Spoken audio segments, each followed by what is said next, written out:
If it bleeds, we can podcast it here at the Disenfranchised Podcast. That's right.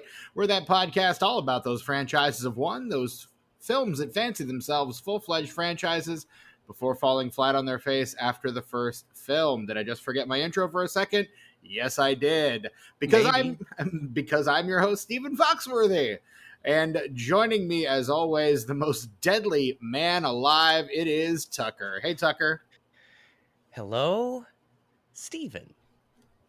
Is it too like close? it. Is it too much? I don't know. Well, I don't want to be disrespectful. It's not like he's here using it right now. Although I felt kind of dirty though. I mean, look, you do what you have to do. I gotta talk to Brett about this. You really I might have to cut that out. You should probably and pray on it. Pray on it a little bit. Yeah. Oh yeah, definitely. You know I'm gonna do that. I know you are. It's like that 90% of my time. All I do is pray. Right. So, right. It's like all I'm doing constantly. We got to pray just to make it today. And speaking of our good friend and co-host Brett Wright, he is he mysteriously taken from this world and put on an alien world. We hope he makes it back safely just as soon as he possibly can. In the meantime, Tucker, with Alien Romulus dropping in theaters later this week, Tucker, did you know there is not a single Alien movie that has not at least gotten a sequel or prequel? Yes. So we can't cover any of those, but you know what we can cover, Tucker? We can cover the aliens' vital, what's the word I'm looking for? Sworn enemies, the Predators. And so we are here tonight to talk about 2010's Predators. Plural. Predators. More than one. Taking a page from the Alien franchise playbook. The sequel is just the name of the original with an S on the end. And then we draw a line through the S and it becomes a dollar sign. James Cameron's like, hey, wait, no, you can't do that too. Hey, wait. Hey now. Yes, 2010's Predators, directed by Nimrod Antal. Written by Alex Litvak and Michael Finch, based on a script by Robert Rodriguez, who is producer on this movie. Yeah, dude. And starring Adrian Brody, Topher Grace, Alice Braga, Walton Goggins, Oleg Taktarov.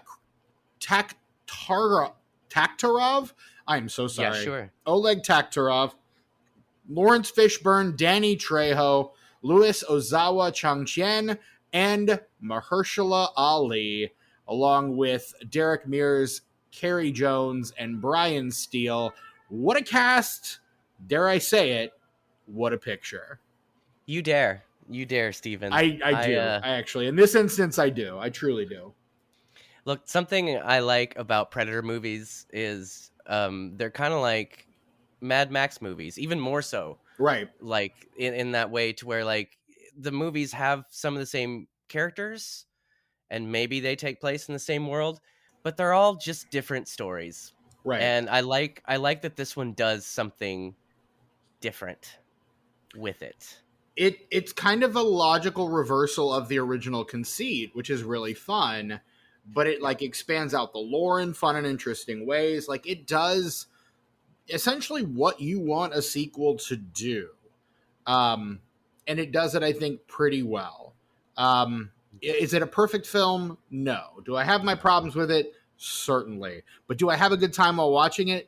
Yes. And honestly, that is all I'm looking for when I go to see a Predator movie. I just want to have a good time. I want to see strong dudes getting murked, and I want to see like predators hunting them down like animals. That's all I want from a Predator movie. Dude, yeah. Yeah, dude. Agreed.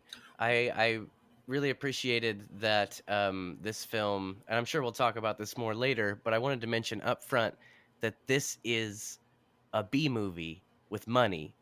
This is a Roger Corman. Corman probably wrote this in the 60s, probably. Right. It's just like the setup and the way the characters interact, and the way that it moves forward. It's very, very much like George Corman, New International Pictures kind of stuff. Yeah, Roger Corman. Sorry. Yeah. Good old George Corman. Yeah, that's your brother, George Corman. You know that cheap way of making films you've been talking about? Well, take a look at this. No, absolutely, 100%. But you're right. It's got money. Like the effects are good. You've got some name talent. Like, Yeah. and this is like a before they were stars thing with the case of like Walton Goggins and Mahershala Ali. Like before, like Mahershala Ali, now a 2-time Oscar winner. Yeah. Walton Goggins, if that man does not own all the Emmys, then we've gotten it wrong as a society. He's been in a lot of stuff that we've been watching lately too. He has. I mean, he was in Fallout. Vice Principals, I know, is a favorite of yours. We all love The Righteous Gemstones, which he's phenomenal in.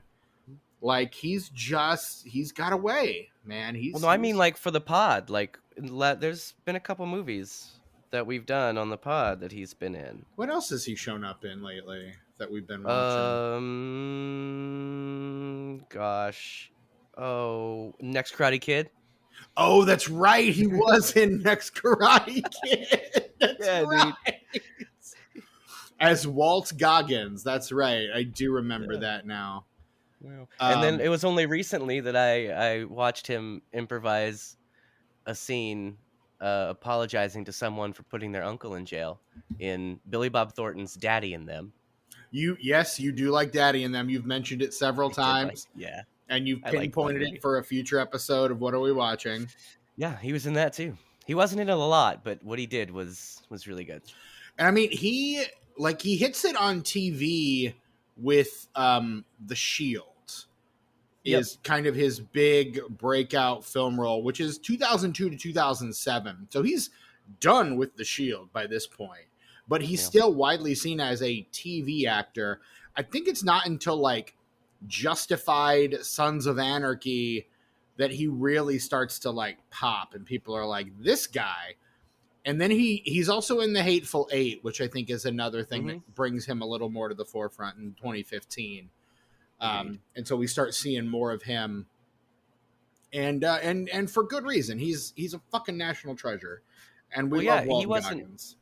He wasn't even supposed to be a main character in The Shield. He was supposed to be like a one-off villain kind of thing, and then they just kept him as the second main character because he was so rad. Yeah, the chemistry between the two of them was. Chiklis liked him so much. He's like, look, you bring him on or we walk. Like, and like the rest of the squad was like, yes, 100% that. Like, yes, he stays. And so he stayed. Like it, and good, and rightly so, because he's amazing in The Shield, honestly. Have you seen The Shield? I have not. You should watch I own all of it on digital video disc. It's wow. Drop the old digital video disc. Yes. All right. Yeah. Okay. Yeah, I own that entire show, and it's fucking like, and that's one of those like damages where they just have amazing guest stars that'll like just pop in for like a whole season. Like Glenn Close is on there for a season. Forrest Whitaker is on there for a season. Like it's like some really top shelf talent on that show. It's really wonderful. Jimmy Smits, I think, is on there for a while. Oh well, sign me up then. Is Jimmy Smits, now that I say that, I'm like, wait, is Jimmy Smits on there? Because now I'm like, fuck. Because Jimmy Smits is another one of those guys that's shown up in so many shows that I like Sons of Anarchy and Dexter, that I'm like, fuck, now that I say that, was he actually in that show? Speaking of propaganda, though, Homicide: Life on the Streets was recently finally released on streaming. Oh, nice. So I do want to watch The Shield, but I haven't seen Homicide since it aired, and I need me to watch some of it because it's been a long time, and I love that show so much. And I've never seen it, and I've kind of always wanted to, so it's a good chance for me to get up with it.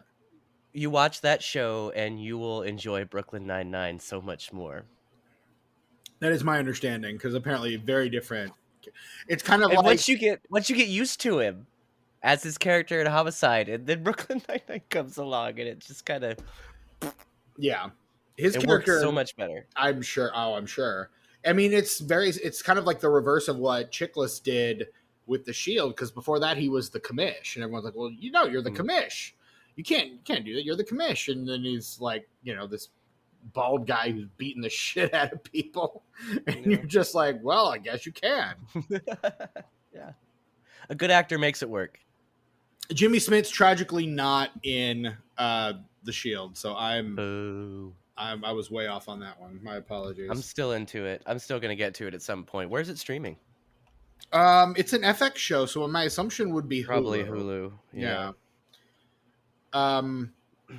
Oh, okay. It's Ooh, Michael Pena shows up in season 4. Nice. Anthony Anderson has a recurring role in the last few seasons. That's great. Franca Potente, who is phenomenal. Laura Herring, like some good talent for sure. Laurie Holden, yeah, some great talent on the Shield. The Shield, good show.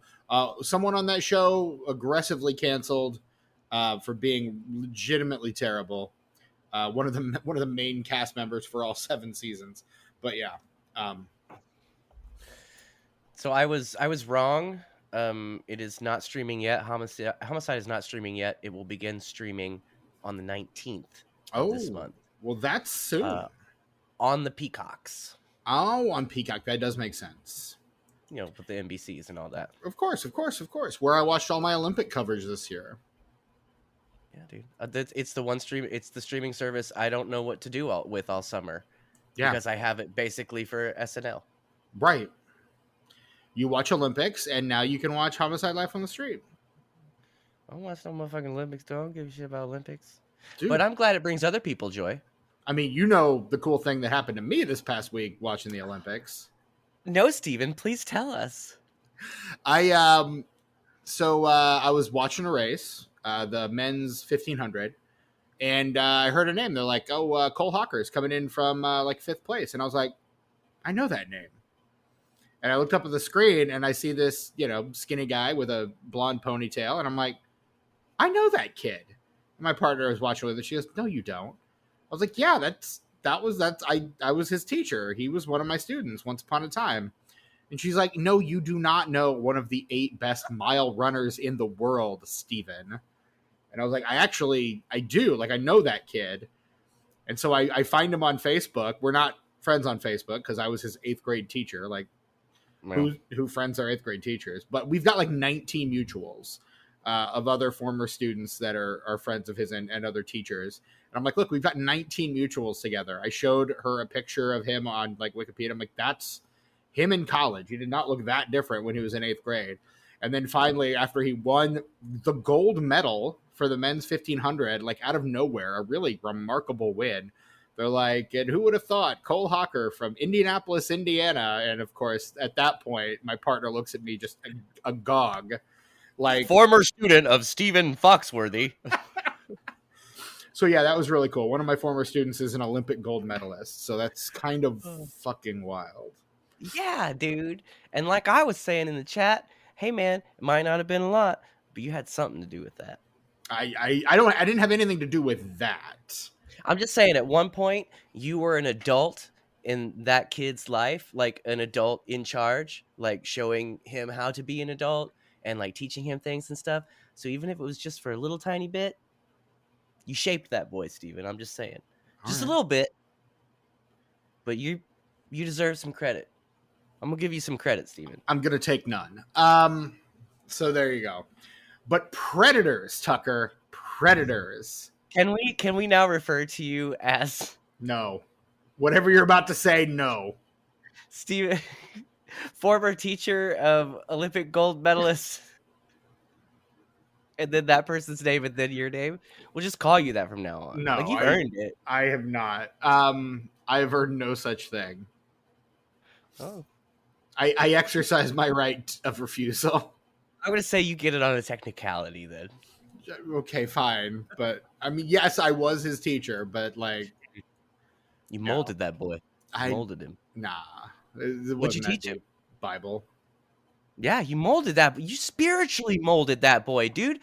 You had so much to do with that. Like, look, think about this, Stephen. Like, if he is still a believer or whatever, like you had a hand in that, dude. Like, if he's like thanking God and stuff for winning and stuff, that's you helped do that, dude. It seemed like he is still of the faith. So, based on, Uh, a couple of things he said in interviews after the race, but and Steven, think of this. You taught him the Bible, for one which year, but that's yeah. the it's like the whole religion. It's right there. That's the religion. Is the Bible. You molded this man, Steven. You molded it. I'm telling you. You got to take just a little bit. Take just a little bit of credit, Steven. I, Just a I little. I was his teacher. That is as much credit as I'm willing to take. I taught Spiritual the man advisor. for no. I'm not even willing to go that far. I was his Bible teacher for like a year. Shit. As far as Shit. I'm gonna go. Shit. He went Well, to what he if went to Cathedral High School in Indianapolis and probably had much better Bible teachers there who'd been doing it a lot longer and were far more knowledgeable about those things than one such as I. what about this, Steven? What if some interpretation of the Bible that you bestowed upon him turned him into like a rad religious person instead of like a MAGA I'd religious be person? I'd be okay with that. No. If Just to true. just If true, I would be okay with that. okay, there you I go. always used to say I more than the Bible, I would like to think I taught critical thinking. Um, Yeah. and sometimes they got it and sometimes they didn't. And you can always That's tell which ones. yeah, dude. That's I applaud you, Steven. That's a big deal, man. I've never done anything like that. Like I've mentored some people. I've never like, really brought some people up like that, I teach mean, them how to be people. Well, except for the kids, but the fucking kids, whatever. yeah, you be kids, man. Kids. Yeah, dude. Kids. Kids. Predators, a film Okay, bit released over. Sorry. It's just so fun. It's just so fun. a film released in 2010.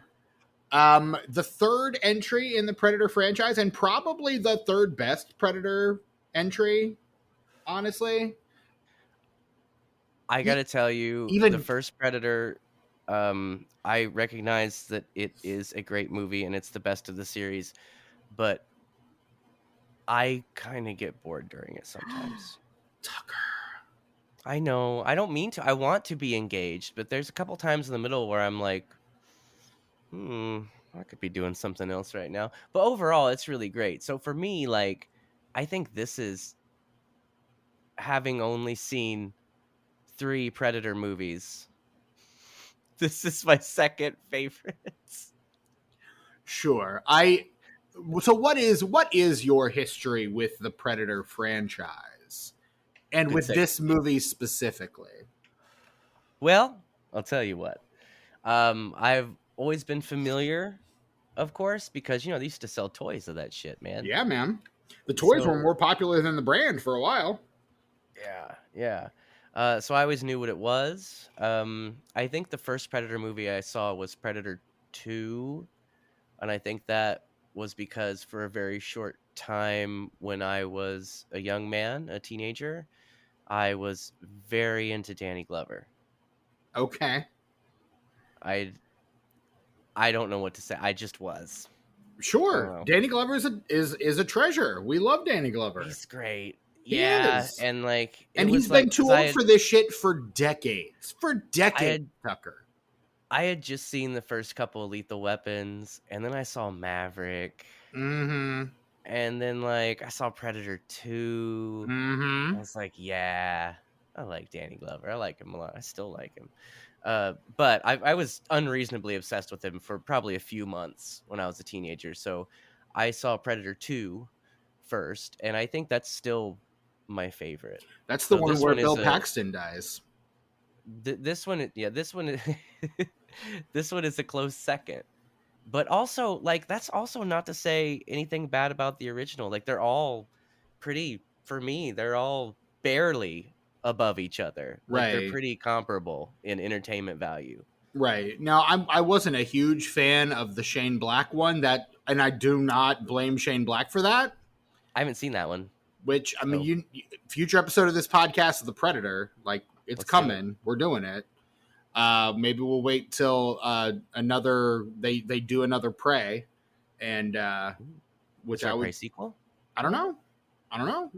I mean, thanks to this movie, the internet became incredibly obsessed with the uh, Predator fighting the Ronin in feudal Japan. Oh yeah, that was a idea. good scene though. Right, it was one of the better scenes, one of the best scenes in the movie. Yeah, Honestly, like really liked it. it's good. Like there's some good shit. Um, but yeah, and I mean, their Prey is definitely set up for a sequel, so they absolutely could. You watched it? I did not. Okay. I looked at a All right. snippet of the plot synopsis on Wikipedia. Okay. Um, but I wouldn't be surprised, honestly, if they did a sequel to it. Um, there are discussions for additional installments to be developed after the release of Prey, saying their intent was to quote do things that have not been done before in the franchise. And I think that's something that this franchise lends itself really well to. Absolutely. All you need is a predator. Like you don't need any other characters to carry over. You just throw any time, any place. Like Exactly. any era, like you get 1950s Los Angeles, throw some fucking predators in there. Yep. You know what I mean? 1870s New York City. Pop them bitches in there. Let's have a good time. 1920 Chicago. Let's get There you a go. predator against Al Capone. Let's fucking do it. Let's just do this shit. Like Yes. I'm 100% love Predator is probably a top 5 movie monster for me. Maybe Oh even yeah. top 3 or 4 cuz I don't know where I put him vis-a-vis John Carpenter's Thing, but it's close. Mhm. But like he's up there with the Wolfman and the Gremlins. Like I fucking love the Predator. Um I rewatched Predator like right my ex and I did like a full watch through of the entire Alien and Predators franchises. Yeah. Because I was like, I want to watch Predator, so we watched Predator, and then I watched the Alien versus Predator along with the Predator franchise, and that was a big fucking mistake. Yeah. And then but when we were watching that, she had all these questions about the aliens, and I was like, oh, well, now we need to watch all the Alien movies. So I own all the Alien movies now. I do not own all the Predators, which is too bad because I fucking love those way better than the Alien movies. Which is not to say I don't love the Alien movies. I Yeah. do. I just love the Predator movies more. Like I love the Predator. The first Predator is a damn near perfect film. It's a fucking masterpiece.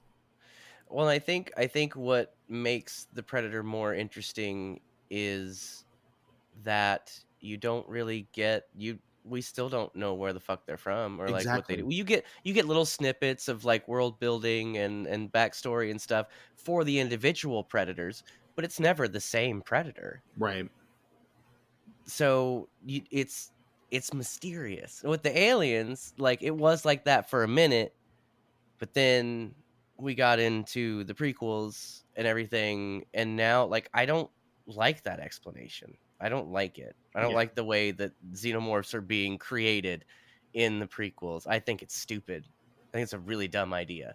So Right. I've kind of like I do love I mean, I get uh what. I'm sorry. Go ahead. Sorry. I was I'm gonna say sorry. I do love you're good. I do love the first 4 Alien movies. Yes, I said 4. Um but Bold. the prequels, thank you. The prequels just they bore me and they just ruin them for me. Like it's just Mm, like that's not good enough for this thing that is so rad. Like it sure. needs to be better. I mean, I love Prometheus. Like, I think Prometheus maybe my third favorite Alien film after the first two. Like, I think that one is really fucking good. Um, and that's the one where we get like the whole idea of, but and again, that I think that riffs on something that Ian Holmes' character Ash says in, or no, his it's not Ash. Who's the what's the android in the first movie? Is it Ash? Oh, I don't Yes, remember. I think it's Ash. Something that he says in the first movie, like they're like a perfectly designed organism, and so we get kind of the origin of that design, and we're introduced to like the Weyland Yutani Corporation, like Mr. Weyland and his obsession with it and why, and I like that. I think it adds some more to it. Now, I don't think Alien Covenant really added much to it. I wanted more It out of that ruined it. movie. It Oh, ruined it. yeah, Like I liked Prometheus the first time I saw it, but once I saw the sequel, I was like, "Well, you just ruined it. You just fucking ruined all that goodwill that you sowed, like all this really interesting shit that you were leading up to for this." yeah, I did enjoy the performances in Alien yes. Oh, Covenant, of but outside of course. that, that movie fucking sucked and I hated it. Yeah, I was not a big fan of the narrative in that movie. Mm. Whereas I think the first Predator is a damn near perfect movie. I've not seen Prey yet, but this is my second favorite, and from what what I'm given to understand, it will become my third favorite after I see Prey, which is fine. Yeah. I want Prey to fucking slap. My favorite thing about Prey is when people were being really shitty to the star of Prey on social media. All the guys from the original movie, like Bill Duke and Jesse Ventura, were all like, "Hey, we support you. We love you. Welcome to the Predator family. You're the best. Like your movie fucking rules, and so do you. Like all that shit." And I'm just like, man, and I am a Bill Duke like defender. I fucking love Bill Duke as an actor, as a director. Like anything that man does is a-okay by me, even if it's not particularly good. He's great. Yeah. So yes, please. The fact that he's in Predator, just icing on the cake, man. I fucking love Bill Duke so No. much. No. And then Predator 2 is it's the logical it's the logical next step for someone who's had a lot of cocaine, like Yeah. urban jungle, right? Am I right though? Am I right? No, I It's disagree. I think that's a very natural like next film that you do. Like what would you suggest? Steve? Another jungle one? Like I honestly, this one feels like another logical extension of the original premise. Like I Predators can see that. feels very, and that's kind of what Rodriguez was going for. Like when he started writing this thing, he pitched this right after Desperado came out. Mm. And apparently what he turned in was, or while it was like getting ready to come out, like he was like just about to hit on Desperado, and everyone was like, he wrote this script without any kind of like mode to like what it would cost or whether or not Yeah. the effects were possible. He had Arnold Schwarzenegger coming back to play Dutch in it. Like just Nice. all these pie in the sky ideas, and the studio read the script and were like, "This is great." There's no way. Like, there's no fucking No. way. It's too No. expensive. And so then in the late aughts, someone stumbled across it and was like, there's the bones of a good thing here. We can use this idea and kind of turn it into something else. And they reached out to Arnie, even though he was at the time governor of California. They're like, "Look, you No. probably don't want to do this, but like, would you want to do this?" And he's like, "No, I'm running a state." And they're like, "Totally fair, Oh totally yeah. fair. Yeah. Cool. Go. That's cool. Like, we Yeah. get it. We just thought, just out of respect, sir, Yeah. Yeah, absolutely. um, Your governess and governoressistus. governorship, sir." Your yeah, your majesty, I guess. is that I is don't that it? know. I don't know. I don't know. His Honor, the governor of Cal. I don't know. There you go. Yeah, something legal sounding. Right. There you But like Rodriguez said, he learned what to do by watching Predator and what not to do by watching every other movie the Predator's ever been in. Well, and here's the weird thing, Steven. You'd think there'd be a lot more Predator movies, but there's Predator, Predator 2, and then nothing until the crossover films. Right. Nothing. Which And are that's like themselves like 15 years right, almost. mid 15 aughts. years. This franchise existed solely in comic books and in Mhm. action Video figures games. and Video video games, too. for like Yeah, because there was a a really decade and a popular. half. Yeah, I dip a toe into the video game corner here. There was a Yeah. really popular SNES game, Alien versus Predator, and there was a completely different but also equally popular Alien versus Predator arcade game. Hmm. And I could be wrong about this, but I think it was Predators versus Alien is how they phrased it on one or both of those, but I don't remember. Also, interestingly enough, speaking of Arnie crossing over in the video game world, Terminator and RoboCop. Right. And honestly, I just want to see all four of those fight each other. Just get them, get them. Mortal Kombat 11. Okay. I'm pretty sure they're all extra characters on that. But I DLC want it. characters. I want it as a movie. Oh, gotcha. Yeah. Yeah. Oh, you could even get Rambo in on that shit if it was Mortal Kombat 11. They It's got true. everybody in that game. That's what I heard. Yeah. Yeah. No. God, Predator's so fucking cool. But no, you're right. Like this for an IP that's been around for as long as it, for almost 40 years, coming up on 40 years here in just like another 3 years.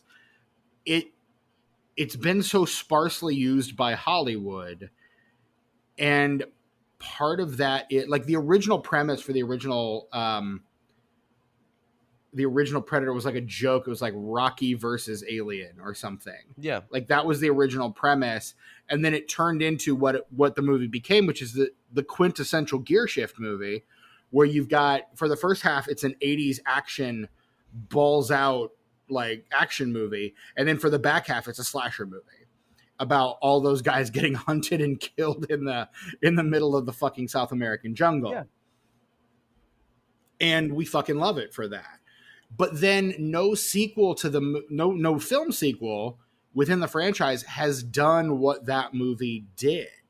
Like they've all done very different things, which is why I say this franchise lends itself so well to any kind of genre trope that you want to play with. Like in a way, It's kind of an anthology it franchise is. in a way. Because I don't think they're, with the exception maybe of, no, I don't, with the exception of Jake Busey, who plays his father's son, the son of his father's character from Predator 2 in the Shane Black film, The Predator, I don't think there's any recurring characters. They reference a lot of them, but yeah. I'm okay with like referencing and like a few nods here, like a someone who's related to another character who knows another character. Right. That's fine. I'm just saying, you keep this as an anthology series, the possibilities are limitless. There's so many cool things you could do with the Predator. Exactly. And speaking of the time it took for them to get back on the Predator train, look at this. So within 3 years, you have the first two Predators, right? Right. You don't get another standalone Predator movie until this one, 2010. Which is like, and then in the next 12 years, 20 years you later, get 3 total. Yeah. You get 3 total in the last like 10 years, 12 years. Yeah. I mean, it's wild that it was dormant for so long. I will never understand that, because the second one made money. The second one did good. People liked that movie. Right. Well, and that's just the thing. Like, I remember when Prey came out, a couple of film critics that I really love and respect were on social media. I think it was Bilga Abiri said on Twitter, the wild thing is there are no bad Predator movies. And I kind of bristled a little bit, but I'm like, I get where he's coming from, because at the end of the day, even bad Predator movies are still pretty good. Like, I don't like The Predator, but it's got some stuff in it. Like, it's not a complete waste of time. And you've got some fun performances from like Tom Jane and Keegan-Michael Key, that little Jacob Tremblay kid who's in everything. And, you know, in typical Shane Black fashion, it's set during a holiday, not Christmas this time, it's Halloween. But like, this kid finds a Predator mask, and what happens when a little kid finds a Predator mask and the Predator has to get it back? And meanwhile, you've got like a Dirty Dozen squad of commandos who are trying to hunt the Predator before he like finds this kid and murders him. Like, I'm initially down with that premise. It's a cool premise. It's a cool idea. It's the Shane Black thing, and I've talked about this on the podcast before, and I will talk about it when we cover The Predator. It's the Shane Black thing of, you made a really good movie, come make our big studio blockbuster. Damn it, not like that. And then so he's like, well, fuck you, I'll do my own thing. Hey, you made a really good, like, you know, straight up funny action thing. Come direct our studio franchise movie. Damn it, Shane, not like that. And so that, I mean, he's directed 4 movies, and it's Kiss Kiss Bang Bang, which is amazing. Yep. Iron Man 3, which was taken over by the studio and cut to ribbons. Yeah. It's The Nice Guys, future episode of this podcast, The Nice Guys. Oh yeah. I finally watched that. That's so fucking good, right? Yeah. That movie is so much fun. And so what did he do after that? The Predator, which is a movie that gets completely taken away from him. And it sucks. Like, that the guy, it's just not fair for him at all. But I love Predator movies. Like, I think they're great. I can't believe I haven't seen Prey yet. I take that as a personal, in fact, I'm going to go on Amazon and see if the 4K is available and just look while you do. Didn't the guy who directed Night of the Creeps. Didn't he write The Predator with Fred Decker? Yes, he was one of the writers on The Predator. Yeah, Yeah, Fred yeah, Decker. They're boys. yeah. They work together a lot. They're They tight. friends. They're good They're friends. friends. Yes, they are. Yeah, Yeah, the old Night of absolutely. the Creeps. Yeah. Yeah, Fred and Decker, Monster Squad, dude. future episode of this podcast, Monster Squad. Have you seen that yet, Steven? Have you Of seen course, I've Lantern seen Squad? Monster Squad. Yeah. The only Fred Decker movie I have not seen is RoboCop 3. Oh, you can skip that one. Oh, It's not you can even. skip that one. It's not even Peter Weller. It's not even Peter Weller in that one. Well, we'll cover that at some point when we get to we'll cover that on Unenfranchised at some point. I don't know. Like I told you, there were like 5 TV movies made into a series after that. I don't know if that counts. We Don't can know. we'll talk about it later. I guess. Really, I just wanted an excuse to get Brian Kuiper on here to talk about Fred Decker's entire oeuvre.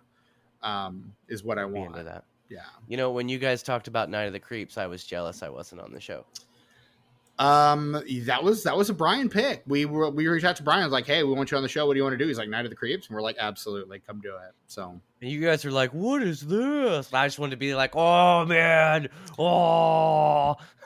in fairness, we are both fans now. Brett and I Yes. both like watched that movie, and we're rightfully like, this movie fucking slaps. We love it Yeah, I do. because that movie fucking slaps, and we love it. And Is there's that a on Monster 4K? Squad reference in it. Night of the Creeps? I don't think so, but maybe. Nope, it's only on Blu-ray. Damn. Ladies, your dates are here. Ladies. Oh, Predators though. So Predators. there was a hard pivot away from the aesthetic of the first movie in terms of the actors. Like Adrian Brody was a very intentional casting choice for them. They wanted to go with guys that were a lot more lean and wiry than, the muscle bound hunks of the 80s, I guess. Like all those guys are just like, with the exception of Shane Black, who kind of has the Topher Grace role in that he's wearing glasses and is the comic relief. Unlike Topher Grace, though, he's the first to get murked in that movie. But like all of those guys are just like ripped and huge, and even the ones that aren't like ripped are still like big guy. Like Bill Duke is a big guy. He's not a small man. Like dude is tall and dude is broad. Like he's built. So in this one, you don't, with the exception of Nikolai, the Russian Spetsnaz officer, you don't really, and even he's not super jacked. Like you don't really have anyone who's got that kind of build in this movie. Maybe Lawrence Fishburne 20 years ago. Right. Maybe. I'll get to that later. Never mind. I'm not gonna let that cat out of the bag quite yet. Meow. Mm-hmm. Let's do the plot, Steven. Can we do the plot? Yeah, let's do the plot. So for those of you who are not familiar with this show, the plot in 60 seconds is the part where we, at the behest of the Coin of Justice, or if Brett's here, the D6 of Destiny, but Brett's not here, so we do the Coin of Justice. I'll flip this, and Tucker will call it, and whatever the coin decides, one of us will be recounting the plot of the 2010 science fiction action film Predators in 60 seconds or less. Tucker, are you ready for the coin toss? I am ready. Tails. It is heads. Yeah. Very cool. So Very cool. I am going to be putting 60 seconds on the clock so that you, Tucker, can recount the plot of Predators. I will give you the 30 and 10-second warnings as I normally do. This works out for me because, like, I really have to pee. But, like, I was thinking, well, if Steven does the plot, who's going to tell him 30 seconds and 10 seconds if I'm peeing? Mm-hmm. So this works out better for me. So, like, I do this plot, I pee, edit out the part where I'm peeing, and then it's seamless. No one, if I hadn't said anything, no one would have even known. And, I mean, you could still edit this part out, too. You won't. Never. But you could. I would never. I know. Integrity, Steven. Accountability. What? Exactly. All right. So people are falling out of the MF and Sky, and one of them is Adrian Brody, and they give him what is known in some video games that I have played, a saw. It's just a kind of a gun. It's called a saw because it will straight up saw somebody in half. So there's some other people, and like they're all like bad dudes sort of, and they get, there's some traps, and they find a dead 30 guy, and seconds. then yeah, then they find Lawrence Fishburne, and he's nuts, but he somehow survived, but then immediately gets exploded. And then they save the one pretty boy that shows him where the ship is, and then it turns out Topher Grace is a straight up serial killer, and but then like he dies, which is 10 rad. seconds. And then that's the end. They're like, oh shit, what now? Here comes some more people. The end. 2, 1, and Yeah. time. I was stalling at the beginning because there's not like they drop and they meet a few people, go a few places, fight some stuff, the end. You know what Yeah. I mean? I I'm mean, totally cool with that. Like, they're but like they do go into the Predators camp. The IDF sniper, played by Alice Braga, recognizes what a Predator is. Then that is the one hanging there oh yeah, is the classic Predator design from the first film. Um, but like you see there's other aliens there too. Like there's an alien that strongly resembles the original Predator design from the first film before they like when it was going to be played by Jean-Claude Van Damme before they yeah, completely redesigned it. That's the thing that's chasing Topher Grace through the jungle that Lawrence Fishburne shoots. nice. Yeah. So yeah, that's the I don't know. I think the group of people that they have combined together, I think is really cool. You've got like this mercenary uh, played by Adrian Brody. You've got a cartel enforcer played by Danny Trejo, who was written. The character was written in the script as a guy who looks like Danny Trejo. And Trejo apparently called up Rodriguez and goes, "Hey, I've been reading the script for Predators, and there's a guy in here who looks just like Danny Trejo. And guess what? I look just like Danny Trejo." Can I get it on a dish? And that's, Come I on. mean, that's the thing about Danny Trejo, and I've said this before, and I'll say it again. Like, one thing I absolutely respect and love about that guy is that if he is available to do a thing, he turns down nothing. That man loves to work, and like kind of like Samuel L. Jackson, like those guys just work constantly. And And Adrian Brody also. mm, He'll be in like Oscar bait, and then in a couple months he'll have like 3 direct to DVD movies like streaming, that nobody's heard of. right, yeah, He's the Nick Cage of his day, really. kinda, yeah. Yeah. Yeah. You've got a Spetsnaz Alpha Group soldier, the IDF sniper, the RUF officer, and there's a Yakuza guy, and then Walton Goggins is He's he's an inmate, but like FBI's most wanted or whatever, yeah, a according to murderer. him, he likes to be aggressive with people without their consent. Correct, Yes. correct. And then you also have Topher Grace, who's an unsuspecting doctor that He's a doctor. everyone just kind of assumes like, oh, they must have wanted a medic to keep us all healthy. No, he's a fucking serial killer. Yes, dude. Yes, dude. And it's like, yeah, he's just creepy and weird. I don't know. I don't like that reveal. No. I like Did you the I suspect it? no, but I kind of did. it kind of comes out of nowhere for me, Mm. and it just they do nothing with it.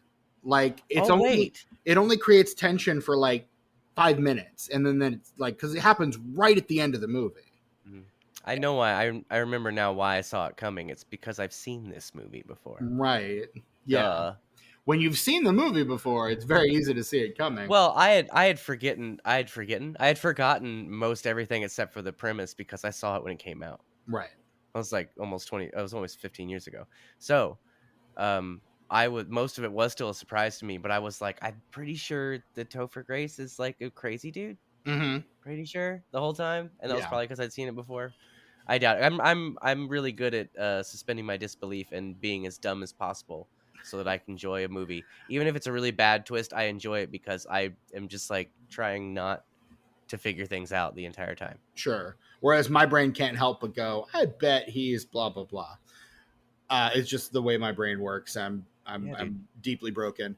But like I don't know. For me, it's I don't like the reveal itself because they don't really do anything with it. It's kind of a throwaway. And then Well, you cast someone as big as Topher Grace, so it's almost like they're setting you up for it because why else would we cast Topher Grace in this? Like, I almost kind of want it to be someone like a step down from Topher Grace. I understand he's a name and you want him, and he does play like this was the kind of role he was getting around this time, like Spider-Man 3. He's playing a very similar kind of like, you know, weird, creepy dude kind of thing. Like he did this kind of thing a lot around this time period. So I get why you do it. I just don't like it. and I don't like that they didn't give him a chance to really have fun with that aspect of the character because I think he could have chewed some scenery Mm-hmm.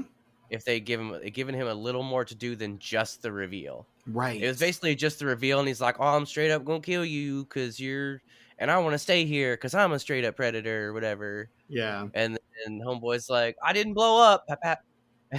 Like that's it. I stab you in the chin, you done.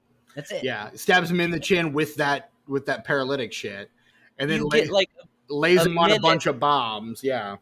You get like a minute of that Topher Grace performance, and I want more of it because I know he can do that. Right, and that's why I hate the reveal is because the reveal it's a tossed off reveal. Like it adds nothing. Like it's not one of those that like oh it changed the way I looked at the movie. No, you're just like okay, so he was just lying in wait the whole time for what to what end? Like it feels like Yeah. one of those really cool things that like sounds really good on paper, but in the execution of it, you're just like this doesn't work. Like this just does not work. Yeah, I agree. I agree. And it for me both the character the reveal I don't mind the character but it's I think it's the Topher Grace of it all. I think he's a little too big for it, and the reveal of it I don't think either one are very well done, unfortunately. So I don't disagree. that said, I like his performance. I like what he does with the character for most of the movie. I just like him in general. Yeah. Topher But Grace, because the best of that '70s show cast, just he stole by our hearts. by default, really. Like the rest We of the just guys ended up being awful. if you love that 70s show, no matter what Topher Grace is in, you still just love him. Yeah. I still just whenever I see him, I'm just like, oh, that's nice. Oh, I love Topher. him. Did you Oh, watch hi. his television show that he had a few years ago, where he was like some kind of teacher? No, I didn't, but I am current on that 90s show, Okay. which is really dumb, but I really like it. And it's the leads, it's the two returning leads Right. of Kirkwood Smith and what's her nuts? I De- know her name, I can't think of it right now. Deborah Jo Rupp. Yes. And I mean, the whole cast is actually really, really good. The writing isn't always there as much as it needs to be, but it's good enough because the cast really sells it. And like I said, those two coming back in those roles is you can't fucking miss with that. Right.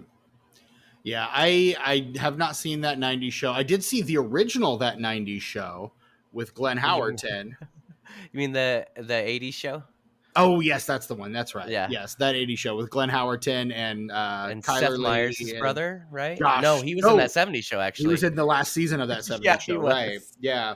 After Topher Grace left, and he was like, "Well, we gotta have someone with that Eric Foreman energy," and so they get fucking Josh Meyer. Like, okay, Yo, I try really hard to listen to the podcast that they have together where they talk to people about family vacations, the Myers Brothers family vacation or something. right? I had to listen to the Julie Andrews episode, obviously, Obviously, but it's so hard because they're talking and you lose who's talking hmm because they sound exactly alike. yeah. Exactly alike.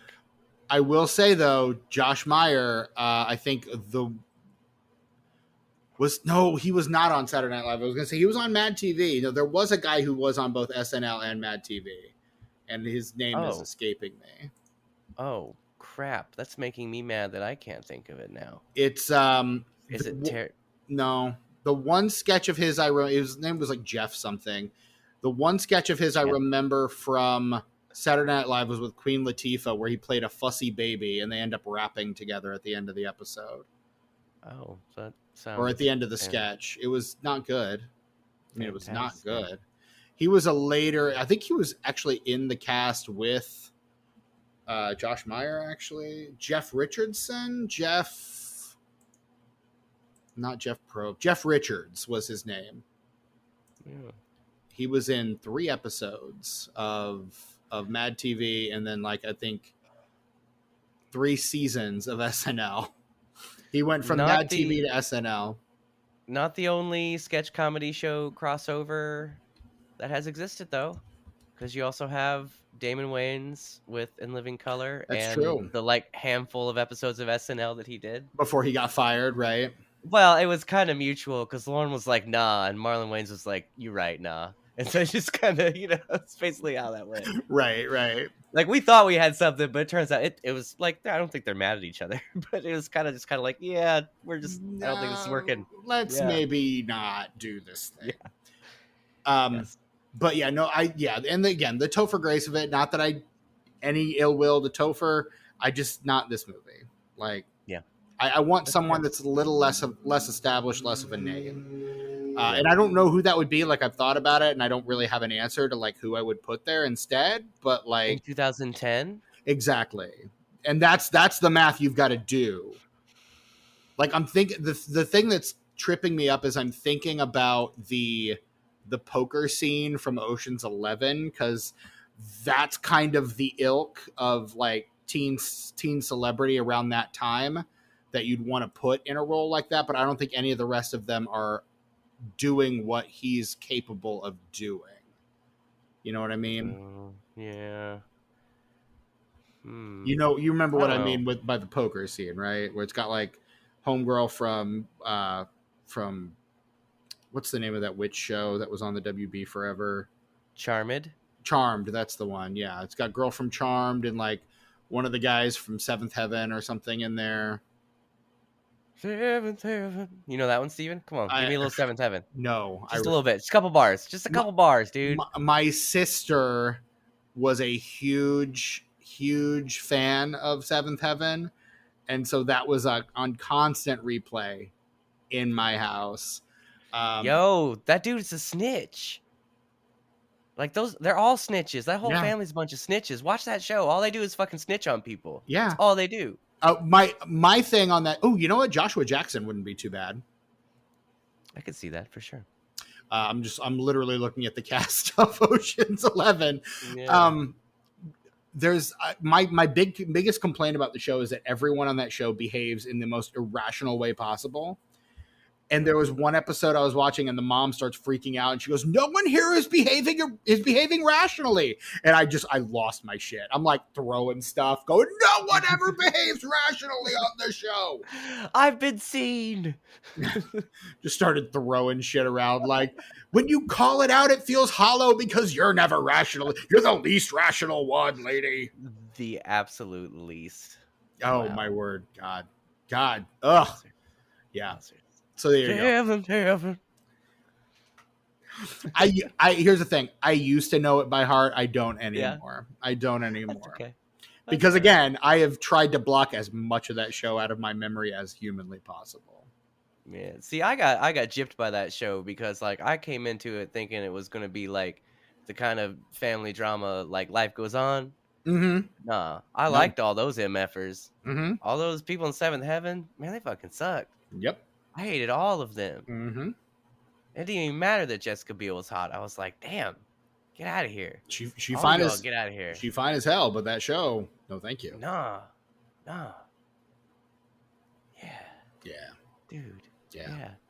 And like it was also low stakes too. Like I don't Mhm. mean to keep bringing up Life Goes On, but like there was that whole story arc where like the girl's boyfriend had AIDS and like, but they were gonna try to have sex anyway, and like it was, man, the '90s were a weird time for television. Fucking A, they were.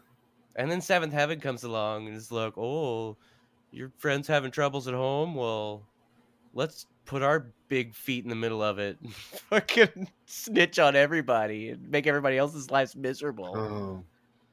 But it's The okay worst. because our dad's a pastor. Yes, he knows best. And they were because low he's key straight one of up a those. preacher. They were low key one of those quiverful families. You just fucking know it. Mm-hmm. You just fucking know it. Mm-hmm. Bunch of snitches. Alice Braga in this movie, though, love her. Who dat? Oh, that's Who- the gal. Yeah. Who I do dat? like her. The one No, woman in this movie, man. That's who that. There is a woman in this movie. We actually mentioned her on our I Am Legend episode. She plays the woman in that movie as well. She's the woman, yes. She's really good at playing the woman in movies. Right. I also really liked her in James Gunn's The Suicide Squad. She's like a head of a mercenary group. She's also in our previous episode on The New Mutants. She's in that as well. Like she's good. She's good. She shows up in movies that are not great, but she's always good in them. Yeah. So yeah, no, I dig her. I really like her in this movie. Like she's kind of filling in the role of the woman from the original movie. Oh, wow. She got her start in City of God, dude. Have you seen that movie? I own it. I haven't seen it. It's one of those, like, I know I've got to be in a right headspace for this movie, and yeah. It's one of those movies where, like, you existed before it and you exist after it, but Right. it's not the same existence. Right. And that's why I also have that on haven't seen it DVD. I also have that on DVD, and I've only watched it once. Mhm. I've had it for over 20 years. Yeah. One time. One time. One time. And I don't say that I blame you, honestly. Oh, But it's so good, though. I'm sure. That I'll watch I it have if you no watch doubt. it. Okay. I'll watch it if you watch it, Steven. Let's do it. All We'll right. do a Patreon special. Oh, If God. we ever do anything on the Patreon again. Oh. Should we just I'm stop? working on it. No, I'm working on it. But Alice Braga kind of taking the role played by Elpidia Carrillo in the original Predator. But no, I think she's phenomenal. I think she's really great. In this movie, we talked about Danny Trejo and Walton Goggins. You know who we haven't talked about, though? Adrian Brody? We haven't talked about Adrian Brody, but before we get to Adrian Brody, we have to talk about Mahershala Ali. Oh, yeah. In this he fucking dies movie. a little too early for me. Which is a fucking bummer. They, like, the two But characters... that's the thing. Two of the characters that kill off earliest are people of color, which is... I just think that there aren't any throwaway characters in this movie. So I like if I'm gonna say he died too early, who would I have put in his place? Exactly. I have no idea because Right. I kind of want to spend time with all these characters, especially them all together, like butting heads. And I think Like that's... I'm way into the back and forth in this group, and Absolutely. I like some of the. There's not a lot of it because there doesn't need to be. There's not a whole lot of character development, but the stuff that is there, like with Walton Goggins. His character, like he almost kind of sort of maybe redeems himself a little bit before he dies. Almost? Just a little bit. Because like he was sad that dude he wanted to kill got killed. He was sad. Remember that? He was like, hey man, no dude. Like I just thought that was a weird character arc because before that he's talking about taking your wife and your sister and your mother and everybody else. And then he's like, oh man, I'm sad. Let me sacrifice myself for the group. Yeah. And he sold it though. He fucking sold it. So I was into it. You know why he sold it? Because he's Walton fucking Goggins is why he sold it. Like he's good. But yeah, man, Mahershala Ali, I fucking love him. 2-time Oscar winner, Mahershala Ali. Is it weird that the first thing I ever saw him in was Luke Cage? No. Actually, that's not true. The first thing I saw him in would have been House of Cards. The first thing I ever noticed him in was season 3 of True Detective. Okay. Wow. I had seen him in this movie, but I don't know, the way he's costumed and I guess the lighting, he doesn't his face isn't as distinct as it normally is in Predators. I don't Right. know what's going on there, but his face is much more distinct now, I feel like. I'm inclined to agree. He does his first film in 2003. It's called Making Revolution. Um, then no films until it looks like 2008 when he is in The Curious Case of Benjamin Button. Oh, the He's Benjamin Buttons. he's Taraji P Henson's guy in that movie. Which, I mean, talk about your all-time beautiful couple. Good God. Um, and then he does something called Crossing Over in 2009. Does a TV movie called The Wronged Man in 2010, right before he does Predator. So Predators is only his fourth theatrically released feature-length film. And after this, it takes him a couple years. Like he gets House of Cards in 2013, so a few years after this. But he's doing a lot of TV. He does Place Beyond the Pines in 2012, which I've not seen. Mm-hmm. He's on Treme, which I've heard is a good show. Mm-hmm. And then eventually does like the Hunger Games before finally getting his first Academy Award winning role in Moonlight in 2016.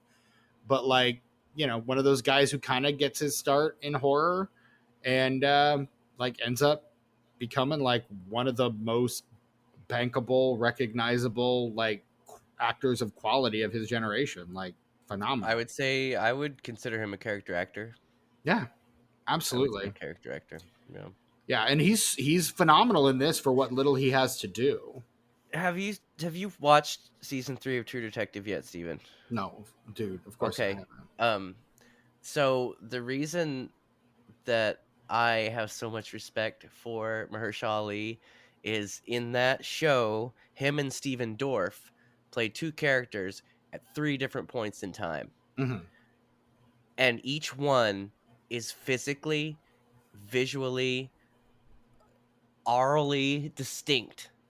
Like just enough to tell that someone has aged. And like Steven Dorff does good too, but just I mean, the way he moves as an old man, the way his face, the way his expressions change.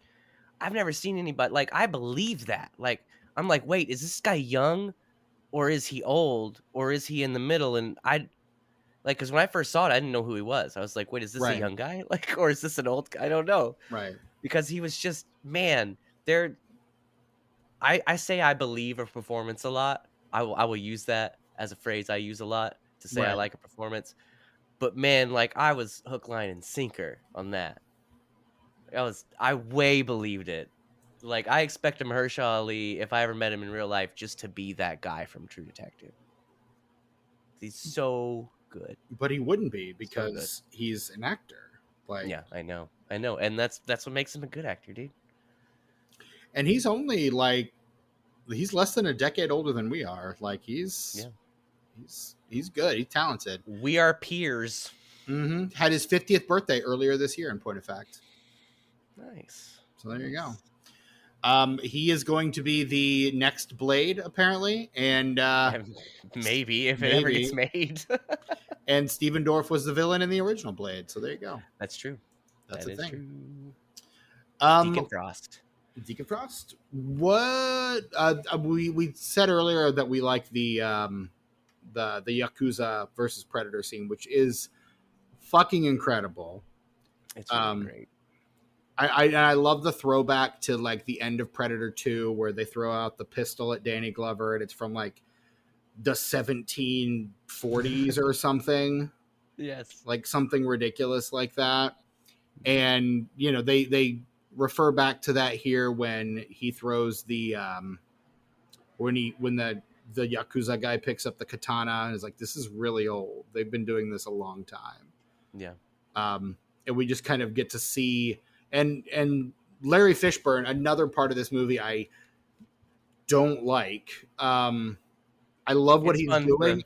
I like his performance. I think it grinds the entire movie to a halt. it's fun for a throwaway character. Um, but I think honestly, it makes me mad that they killed him off so early. But also, I'm kind of glad they did when they did because he's kind of they. I don't know if I want to spend a whole movie with that guy. Right. He's entertaining for a bit, Right. But but when he that, gets blown up, it's like I'm okay with that. Yeah, yeah. that's cool. Yeah. That's cool. And you're like, Lawrence Fishburne got second billing for this movie. That's wild. Yeah, He was on I set for thought he two was good. days. I mean, Yeah, I no, thought he was good though. Yeah, he's doing good. It's just I don't like the scene. Just grinds that scene grinds the movie to a halt, and that's the scene where I'm bored out of my mind. Like you were like, that's the reveal I like though. Is when he betrays them. yeah, I like that reveal yeah, because I'm in like he seems like a nice enough guy. hmm He's a little cuckoo, a but little. I didn't both times. I'm assuming didn't expect for him to just try to sell them out like that. Yeah. Right, and it was the Topher Grace line. He's a scavenger. He just wants our stuff.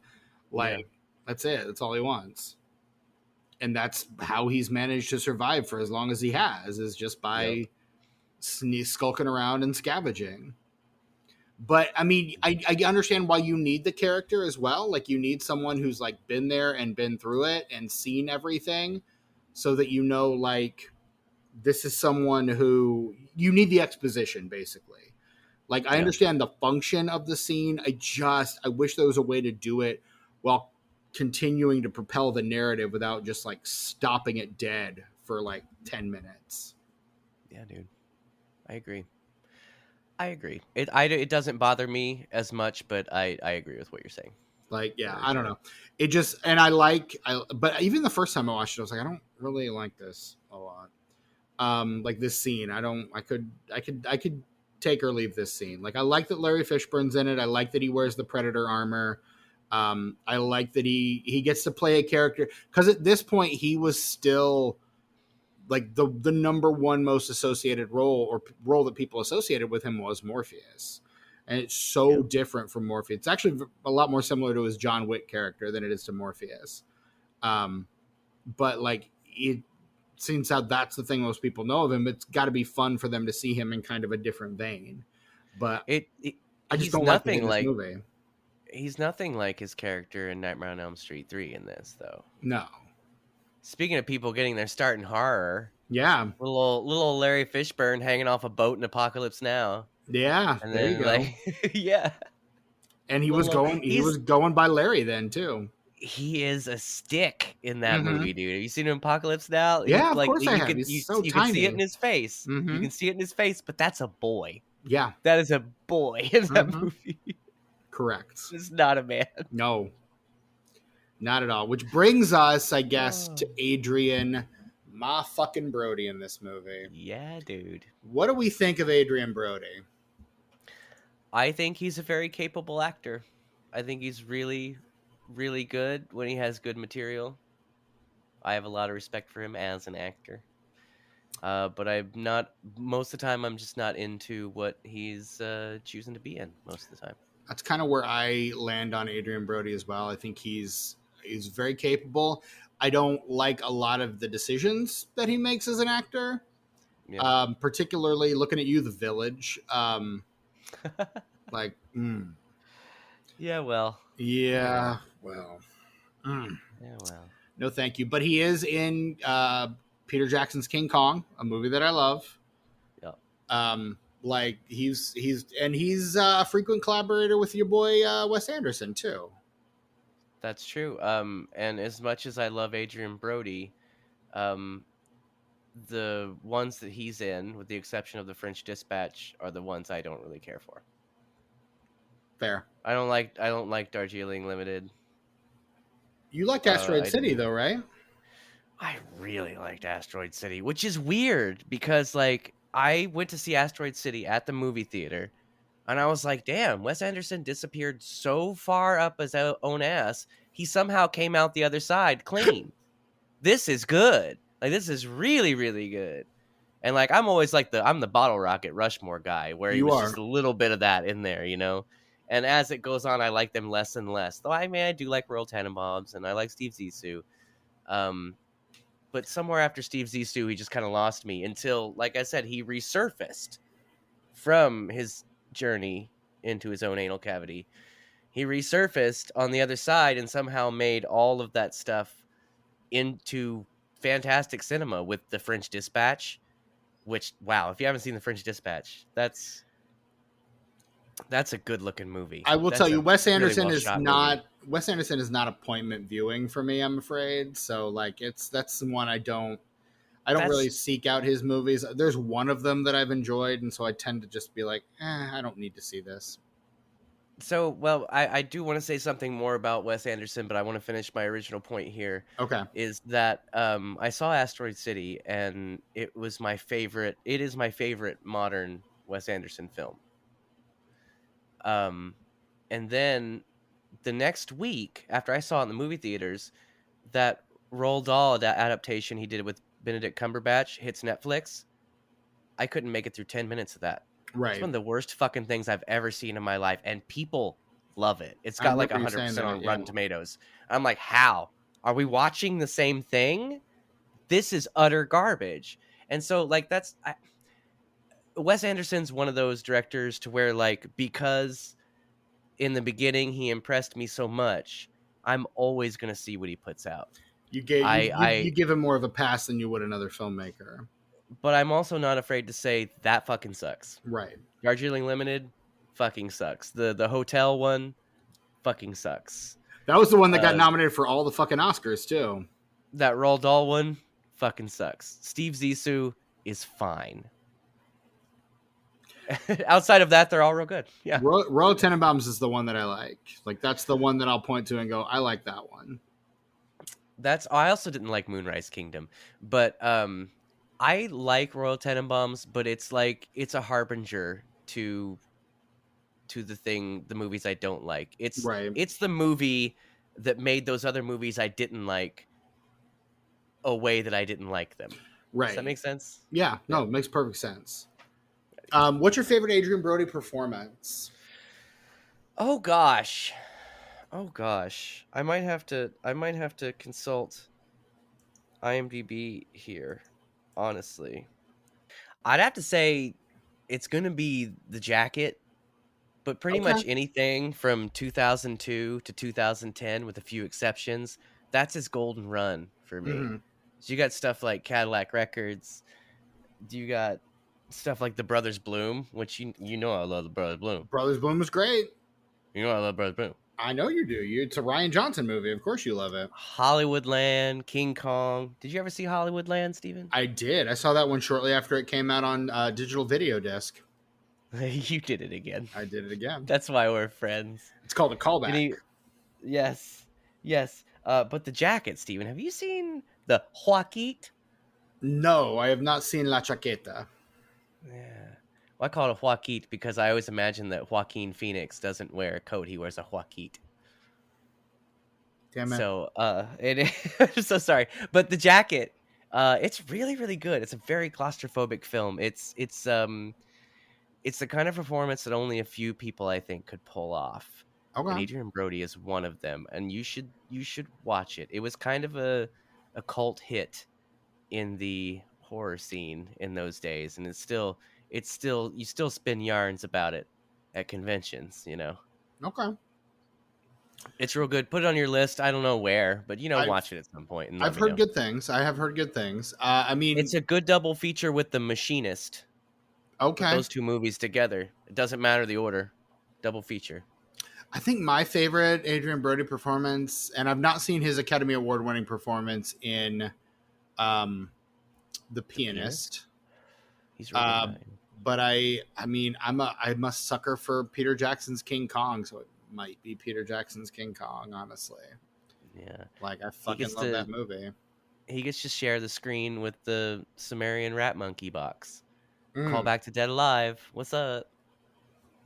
In King Kong, because you didn't see Dead Alive, did you, Steven? No, we talked about this because I kick ass for the Lord. I edited that episode back when I used to listen to him while I edited him. Mm-hmm.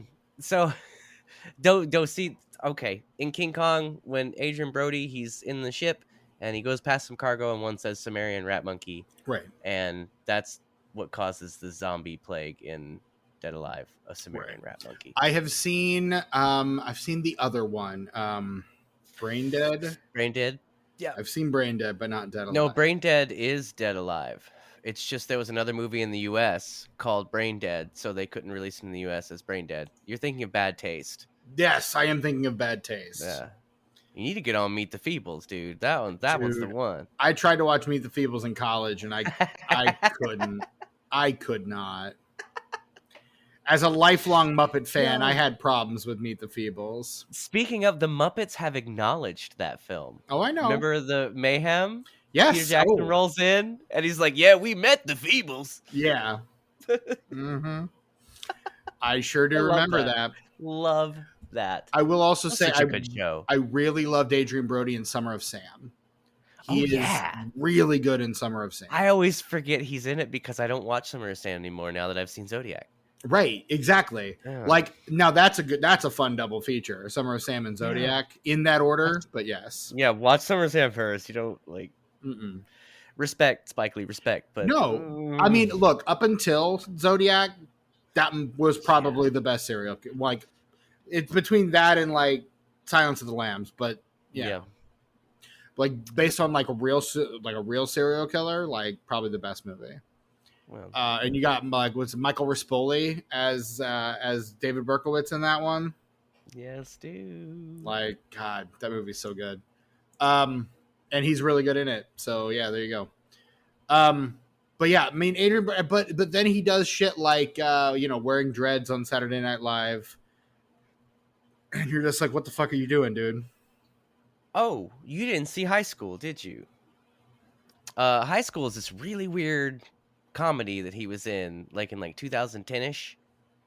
So around the where time he, this movie came out, I think it came out like right after this movie. it came out right before, apparently.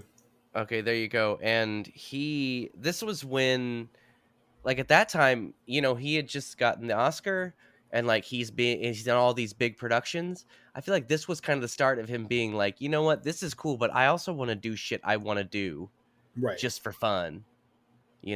Like I've got a couple cars and my house is big. I just want to do this for LOLs. Mm-hmm. And he brings it in High School. He plays this psychotic drug dealer, and he is at both at the same time terrifying and hilarious. Okay. And the cast on this thing is weirdly good. It's a pretty decent, kind of forgotten. We might have to do it on what's that show I have? Straight Up. Yep, we might have to do it. Michael Chiklis, Colin Hanks, Yardley Smith, the great Curtis Armstrong, Michael Vartan, Adrian Brody, Michael T. Williamson. I fucking love Michael T. Williamson, dude. Who does? I was just thinking about him because when I was thinking of Mahershala Ali in season 3 of True Detective, I was thinking the only person I've ever believed that much in a role was Michael K. Williams in Hap and Leonard. But I didn't feel it was relevant. But then I can't now. I have to. Mm-hmm. You did this. This. Sure.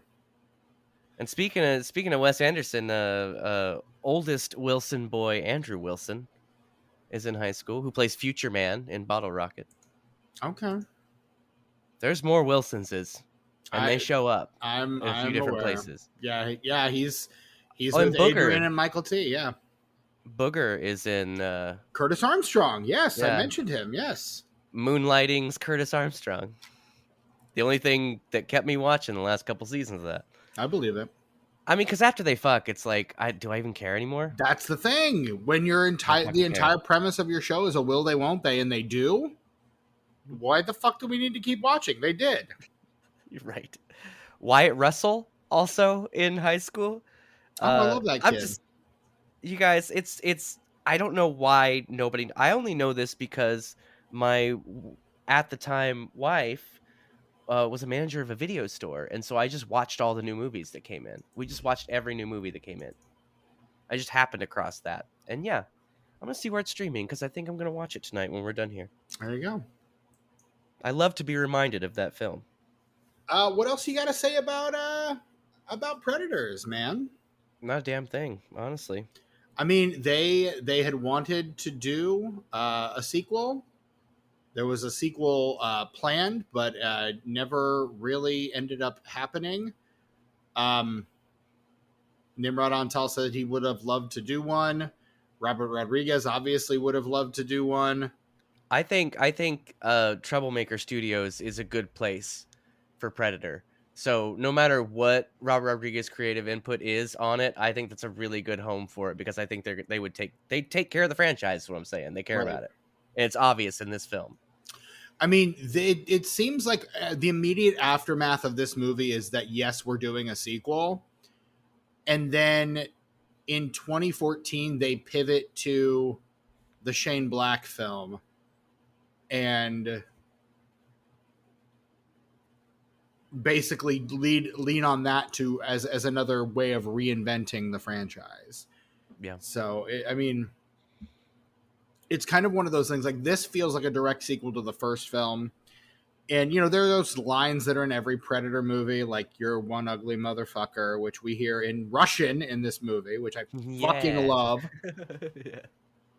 Um, like, you get those moments kind of that are ubiquitous to the Predator franchise. It's the one Predator movie without Get to the Chopper, though, because there's It's true. no fucking No chopper. chopper. No.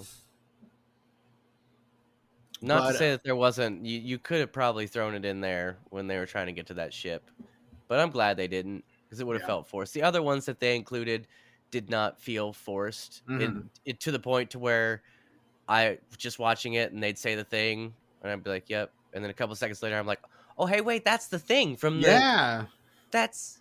he Because I'm just said the watching it, thing, right? they didn't make a big deal out of it. They were like, Right. "Hey guys," and then you say the thing. Right. And that's the kind of fan service I hate. When you're gonna like put a Me button on too. it, like just a Yeah, hat fuck on a off. hat. Just, you know, if you can't make it part of seem like it's part of the thing. And then you've got the obvious tie-in at the end where you get Little Richard's Long Tall Sally over the end credits. Yeah. I did Um, appreciate that quite a which bit. I fucking loved. Like, and that's one of those, if you haven't seen the original Predator, you're very confused to why that Yeah. song's playing over the end credits. Yeah, you're like, "I guess this is fine. This is cool. I like this, but Right. why?" Yeah. Yeah.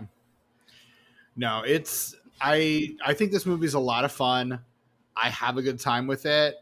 I wish there would have been another one because I would have liked to see Adrian Brody and Alice Braga get off that damn planet and interact with some other like deadly people and try to like have them take on the Lawrence Fishburne role of trying to like shepherd these people through a vast sea of predators to, you know, to ultimately trying to get off the planet. So My sequel idea, since you asked, Steven, I like your idea. I would watch that movie for sure. But mine is you you B movie it up even more. You do a Hills Have Eyes remake part 2 where the first is like supposed to be this serious sort of horror thing, like an event, like a big deal, like which mhm. Predator and Predators in a way is, and then you just make the next one where a bunch of people drop down, they meet up with the two that are left over from the original, and then it's just a slasher movie from that point. So that's what they did with that Hills Have Eyes remake. They made a Hills Have Eyes movie, I and know. then they made a second one where the military goes in, and then there were 12. Like Hmm. it's standard slasher movie, and it's fantastic because it works in that world, and that's all they need. You Right. throw any slasher script at that, and it's going to be good. Yeah. Just Well, and I weave it mean, into that story, and fantastic. that's what the original Predator was. It's like this I big know, military mission, and then you get the slasher movie for the back half. Like, but you'd get it in two movies this time, where the right. first one is sort of the survival sort of deal, and then the second one is the scary boy, everybody killing and decapitated and stuff. And speaking of, Homeboy got his whole ass spine pulled out of his body, Steven. Walton That was one of the Goggins. coolest things I've ever seen in my life. Yeah. Yeah. That Pretty was so grisly. rad. Pretty awesome. So rad. But it was presented in such a way that I think even people who are squeamish with that kind of stuff can still be like, that's fucking rad. It's done in silhouette from a bit of a distance, and it happens to a character that you're generally supposed to hate anyway. Yeah. It's So still like pretty brutal. Even in silhouette, it's brutal. it is brutal. I But mean, it's perfect. is there a Perfect. non-brutal way to tear someone's spine out of their body? Like I don't think there is. No, I'm just saying visually it was Yeah. captivating with its brutality. And I mean, I dig Nimrod on Tall. I think he's a really fucking phenomenal director. What else has he And done? he does so his first film was Control, which is a Hungarian language film. Control. His first American film was Vacancy. Oh, I like that one with the Luke. Speaking of the Wilson boys, that Luke Wilson Right, boys that in that Luke movie. Wilson boy, yeah. I like that Um, movie. That's a spooky one for he, sure. he does a movie called Armored with Matt Dillon and Jean Reno and our boy Lawrence Fishburne. Word. And then he does Predators, and then his Ooh, he next, directed some episodes of Wayward Pines. Did you ever yes, watch that show, Steven? I watched the first season, and as soon as the twist came in, I was like, no thanks, I don't like this anymore. It was still pretty good. It was I twist liked the twist kind of twist too. ruined Oh it for man. me. Oh, but that build up though, that first season, I think the second season's good too, but coming from your perspective, before that reveal, that's a fantastic bit of television. I really love that entire show, and I wish they hadn't ended it after a second season, and they still haven't officially canceled it. He also did a couple episodes of Stranger Things as Oh, well. yes. Stranger Things. And after this movie, he does the Metallica concert film Through the Never. Does a Hungarian film about a famous Hungarian bank robber called the Whiskey Bandit. And then in 2023, he does a Liam Neeson action movie called Retribution. I think doesn't every director just do one of those now? It's like, Yeah. in the 70s when you were born, you were just born with a copy of Frampton Comes Alive. Like I Right. feel like it's the Right. same kind of as soon as you graduate from director school, they just pair you up with Liam Neeson and a stunt crew.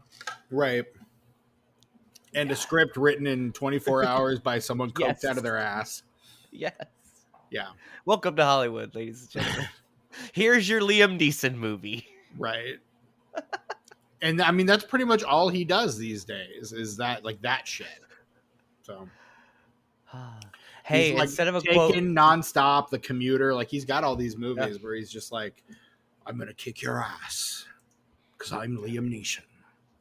but then he can still come on Atlanta and like give a really emotional, from my perspective, performance in just a cameo and prove that he's actually better than that. He just likes making money.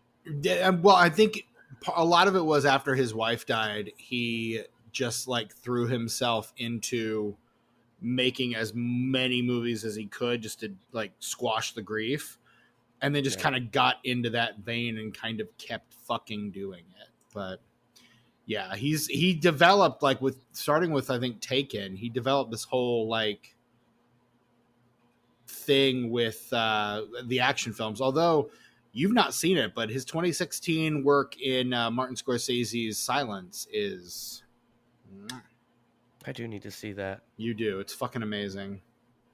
God, I It's love that kind movie. of it's kind of embarrassing. I mean, I've seen the big ones, but it's embarrassing how many Scorsese films I haven't seen. I mean, same.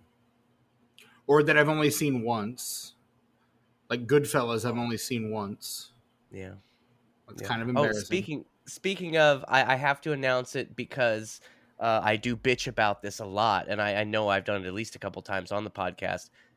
Um, I can no longer bitch about Bringing Out the Dead not being on Blu-ray because not only is it getting a Blu-ray release, it's gonna be in 4K. It is. And the reason I always complained about this is because it's my favorite film of his, and even if it's not your favorite Scorsese film, it's a GD Scorsese film. Right, right. It needs to be updated with the formats. We should have had a Blu-ray years ago. Years ago. Correct. We never got it. But now, you know what? The wait is over. Now, on September 12th, I will be receiving my 4K of Bringing Out the Dead, and I'm calling off of work that day. Nice. There's some cool special features. I'm going to check those out. No commentary, unfortunately, but That is a bummer. big bummer. We But do hate that. there are new interviews specifically for this DVD or for this 4K. New interviews with Scorsese and with Nick Cage, and I think with somebody else I don't remember. And Nice. there's some older like promotional featurettes, and I think there's a new behind the scenes featurette. There's Nice. for a movie that has only ever gotten a VHS release and a bare bones DVD release, Right. like, got quite a few extras on it. Right on. I'm excited. I might need to finally check that movie out. Please do. So right on. Right on. I dig it.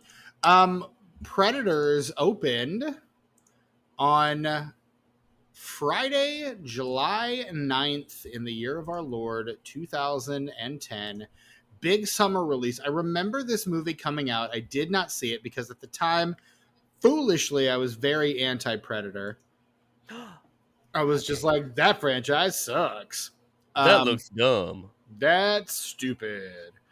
Um, it opens in third place, which is not great. It opens behind Despicable Me, which is also opening this week, and the second week of The Twilight Saga: Eclipse. Oh, people love those movies. Yeah, they do. They really do. They did some money. Those movies did some money. Dude. They sure in 2 weeks, Tucker. It has grossed over $200 million. It ain't my way, but damn it, it's profitable. It is. Meanwhile, Predators opens at number 3 to 24.8 million. In fourth place, down from number 3 the week before, the fourth weekend of Toy Story 3, which has earned over $300,000 in its 4-week run. They're making a Toy Story 5. Yep, I heard. Look, a lot of people disagree with me here, but sometimes I think that it's okay just to end a franchise. I agree. No, I agree. I absolutely agree. You got to know when to bail. It's okay for something to die. Yeah. Because there will be new things. That's how you get new things. Yeah. And just because there's new things doesn't mean the old things don't still exist. You can enjoy them as much as you want. Look, Dr. Katz got canceled 22 years ago, and I still watch it. I still watch my videotapes, and I watch the episodes on YouTube and shit. It's still there.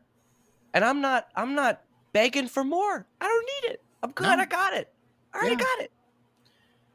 Just let it die. And for some reason, Woody's coming back for this one, which doesn't make any sense. I didn't even see the fourth one. I didn't see the fourth one because I felt the same way about that one, because the third one was such a good little bow on the end of the entire franchise. The fourth one handles his departure so well, and this is threatening to undo all of that, and I hate it. Yeah, well. Apparently it's going to be all about how kids don't want to play with toys anymore. They want to get on their tablets. Feels like a grumpy old man movie. Oh, I might have to see it then. Hold up. I want to be seen. That's all. I feel like that movie will see me. In fifth place, down from second the week before, it's the future episode of this podcast, the second week of M. Night Shyamalan's The Last Airbender. Oh, people did not like that movie. Nope. That's what I heard. It dropped 59% from week 1 to week 2, even though it added 34 theaters. So, yeah. Oh, that's the thing, because like people were hyped about that shit. People were ready. Like all the little Avatar fans, myself included, were like, "Oh, damn, there's going to be a straight up Avatar movie?" What? Yep. There is indeed. But I waited too long to see it, and the word of mouth got to me, and I was like, actually, I don't think I will. And I never have. I have no desire. I don't think I will. No. Rounding out the top 10, you've got Grown Ups at number 6. The Tom Cruise, Cameron Diaz film Night and Day at number 7. Future episode of this podcast, the 2010 Karate Kid with Jaden Smith. Yeah. In 9th place, speaking of Liam Neeson, future episode of this podcast, The A-Team. Oh, hey. Yeah, and I like that he plays not Liam Neeson in that movie. Right. Yeah. It's an action film he does without, dialing into the thing he would do later. And then in 10th place, Cyrus, apparently a movie with starring Jonah Hill, John C. Reilly, Marissa Tomei, and Catherine Keener. Directed by the Duplass brothers. How how have I not heard of this? Did it I don't suck? know. It might have sucked. A Los Angeles divorcee meets the woman of his dreams, but when her son enters the picture, things start to get messy. Oh yeah, that probably sucks. I mean, the fact that you haven't heard of it probably means it sucks. But I like all those people though. So that sucks that it sucks. Yeah. Whatever. Yeah. Predators, like we said, opens to 24.8 million, which is less, or I guess slightly less than half of its total domestic gross. It earns 52 million domestic, another 75.2 international, for a grand total worldwide box office of 127.2. Now that is off of a $40 million production budget, because Robert Rodriguez knows how to produce a movie. Yeah. But that said, it did not get the sequel that they were hoping for, probably because of the Shane Black entry, honestly. The tomatometer score is a 65%. The critics' consensus, after a string of subpar sequels, this bloody action, there was one. This bloody action-packed reboot takes the Predator franchise back to its testosterone-fueled roots. When did it ever leave? I mean, there you go. Like, really, when you get right down I to think it. they are counting the AVP movies, I feel like, which Oh, yeah. like those like the first one was fine, the second one sucked. I don't care that they exist, but I don't think they're in the actual continuity of either of those series. Right. They're kind of their own separate thing. Yes. Parallel universe where both of those creatures still exist. Correct. In the same dimension. The one thing you get from that franchise is you get Lance Henriksen to come back to play, he plays the guy that right, the robot was based on, the Wayland, like the original Wayland, Mr. Wayland or whatever. Yeah. The Metascore is a 51% based on mixed or average reviews from 30 critics. And Tucker, you want to take a stab at the Letterboxd review?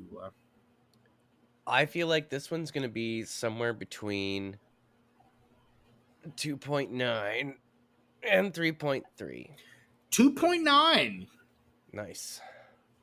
It is a 2.9. And speaking of how we're going to rank these, Tucker, how do you rank 2010's Predators out of 5 stars? This is a very solid 3 stars.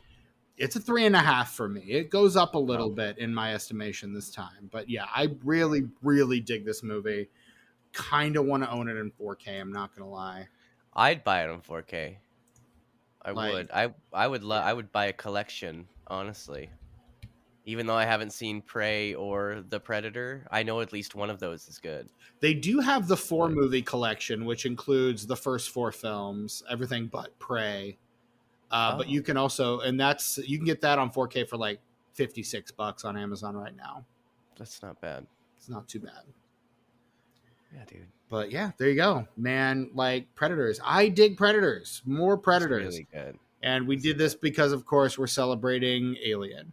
But yeah, which do exist. Like, even though the AVPs are somewhere else, there is that alien skull, a xenomorph skull, in the second one, and Predator 2, and that's the whole reason the Alien versus Predator became a thing, is because someone spotted that and their imagination went wild. I mean, it is a good idea. That's partially why I like the first AVP, is because it's not a good movie, but it's not a terrible movie, and you get to see the xenomorphs and the Predators fight, and it's pretty cool most of the time when they fight. It is kind of worth it just for that alone, but yeah. And then the second one just takes all the joy out of everything. Correct. Yeah. The second one is the worst movie in either franchise. I agree. Yeah. AVP Requiem is the worst movie in either of those franchises with a bullet. Like, it's not even close. It's a shame they wasted that R rating on the good one, on the bad one. Right. Because you really kind of want to see it on the good one. You kind of need that. But no, alas, but no. But yeah, that is our episode on 2010's Predators. We have been the Disenfranchised Podcast. You can find us on various forms of social media at DisenfranchPod. I don't really update it as much anymore because who fucking cares? It's not like we don't get a lot of engagement on the socials. So I do it on Instagram at least, because I'm on Instagram and I yeah, like to see the posts. It makes me smile. we get a few likes. I was late in doing the episode one proper for this week because life finds a way as it is wont to do. But yeah, no. Find it. We're at DisenfranchPod. Shoot us an email, disenfranchpod@gmail.com. We may read your email on the air. Head on over to patreon.com/disenfranchpod for the official discussion of the Disenfranchised Podcast. And when you give us $5 a month, we give you access to just hours and hours of content that we've recorded over our time as content creators here on this wide world of web. World Wide Web? I don't know, whatever. Yeah, we've been doing this for, coming up on, we're getting ready to start our 5th year Yeah, dude. of this Yeah. podcast. Like, we started this thing in September of 2020. So, like, we're coming up on our 4th year anniversary, which is pretty cool. And yeah, you can, what else we got? Oh yeah, leave us a 5-star rating and review. Not enough of you have been doing that. We need more of that, please and thank you.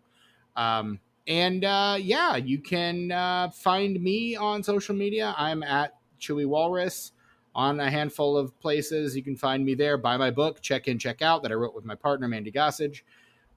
It's a comedy thriller. I still have your copy, Tucker. It's right there. I can show it. I'll bet it is a comedy thriller. I wouldn't know, Steven. I wouldn't know. Yeah. Yeah, Brett is not really on socials anymore, and look, life found a way for Brett pretty permanently, and we're kind of bummed. We're hoping to get him back for a couple appearances soon. I think you're gonna the well's gonna run dry on your creative ways of having him off world somewhere. Yeah. And you're eventually just gonna be like, and this week Brett is at work. Probably. I mean, that's essentially what it kind of comes down to. Like he do be working though. I usually just try to tie it into whatever movie we're discussing, but yeah. Yeah, I know. But yeah, Tucker, where are you on socials these days? Same as it ever was. I'm on the Instagrams and YouTube as Ice909. That's ICENINE. And the number 0 and the number 9. Also Tuck Mugs. Hey Steven, guess what? Hey, what?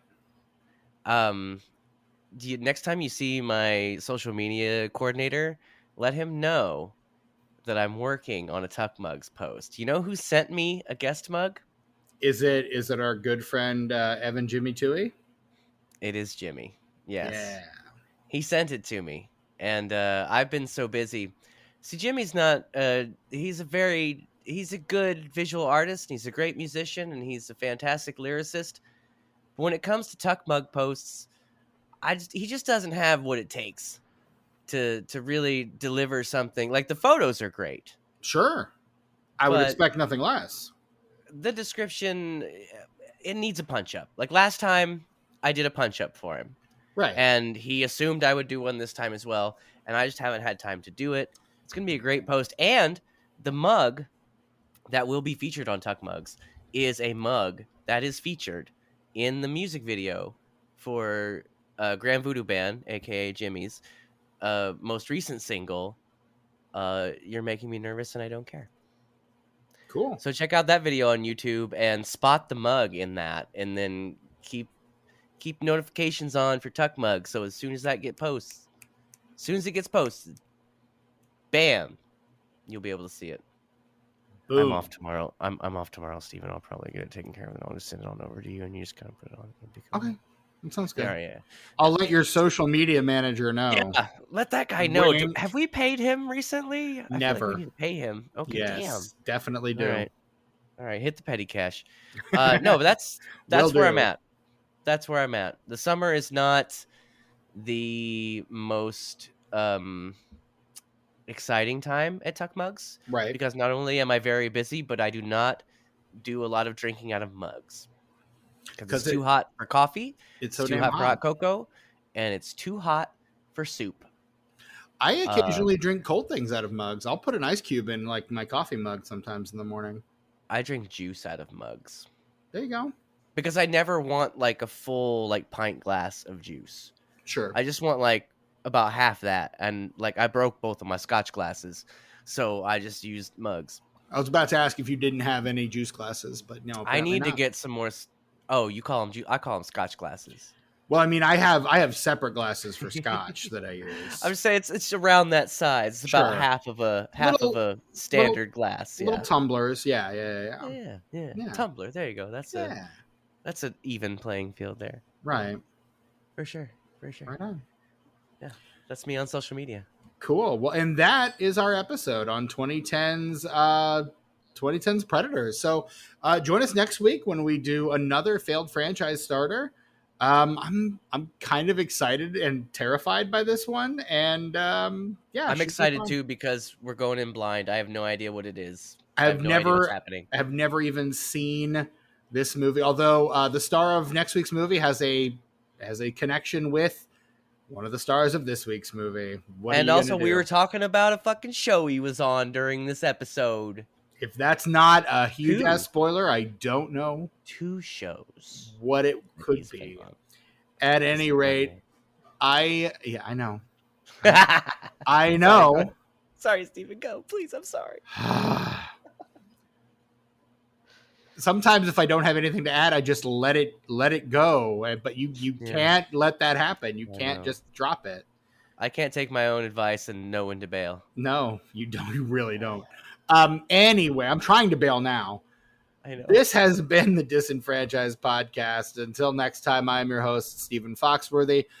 For my co-host Tucker and the absent Brett Wright. Until next time, would you get to the chopper? Welcome to Hollywood. Here's your Liam Neeson movie.